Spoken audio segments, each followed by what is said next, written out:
Je crois pas qu'il y ait d'antinomie. C'est-à-dire que je pense que à travers la VOD, des gens peuvent découvrir le désir d'aller voir le film en salle à la cinémathèque aussi. Moi, ça m'arrive. Hein, je veux dire, je vois un film, par exemple, je vois des films que j'achète en DVD, que j'ai laissé passer ou que je connais pas. Quelqu'un me parle de tel film américain indépendant. Il y a des réalisateurs américains indépendants que j'aime énormément. Bon, tel film indien que j'ai pas revu depuis longtemps. Bon. Et puis après, je vois que ce film-là va passer à la cinémathèque, que je reçois dans les catalogues. Bon, j'ai envie d'aller le voir. Parce que, alors ça c'est un truc sans doute de vieille cinéphile, mais prendre le métro, faire le chemin, c'est toute la rêverie, c'est toute une rêverie vers un lieu.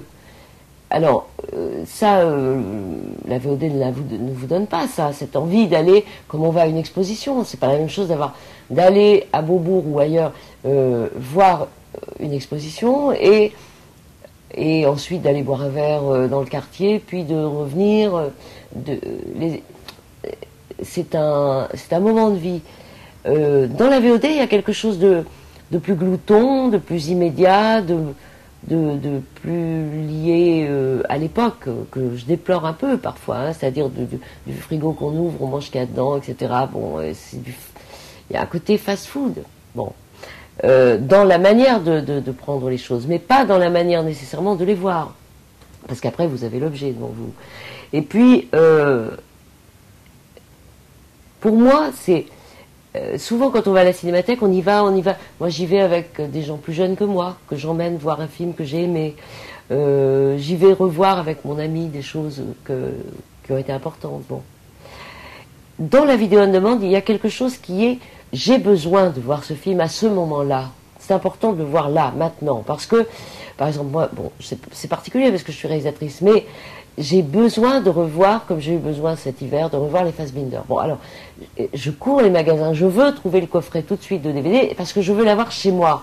Je veux pouvoir m'arrêter, le voir, écrire dessus, réfléchir par rapport à ce que je suis en train de faire, pourquoi il a traité ça comme ça, et comment... Alors, le samedi, avec la costumière qui devait travailler sur mon film, je repars, je lui remontre le droit du plus fort, parce qu'il y a un travail de costume qui n'est pas du tout valorisant, c'est pas le costume d'époque, bon. Mais un travail tellement juste, tellement important sur le détail du costume que, bon, je le revois avec la costumière. Alors, ça c'est plus compliqué, vous pouvez aller revoir, bon, vous prenez l'après-midi, vous emmenez un jeune copain, une jeune copine qui connaît pas tel film, voir un vieux film russe à la cinémathèque, c'est une chose. Bon. En plus, on prend un verre, on se balade, on en discute. Mais ça, c'est-à-dire, vous avez envie de revoir un film, comment était dans Tous les hommes s'appellent Ali, la gamme de tous les costumes en jersey qu'il a mis à toutes les femmes là qui entourent ce personnage. Bon, c'était du jersey de nylon de l'époque. Et comment, alors, et pourquoi, et comment ça, voilà. Parce que j'avais une réflexion, c'était pas du tout ce genre de vêtements, mais une réflexion, je me dis, c'est intéressant de revoir, ça ne veut pas dire qu'on va faire la même chose, bien entendu, mais c'est une réflexion fraternelle.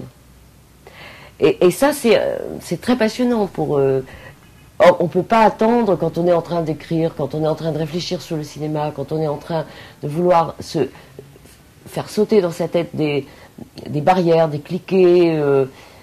on ne peut pas attendre que ce soit reprogrammé à la cinémathèque, vous voyez, c'est différent. C'est pas du tout la même chose.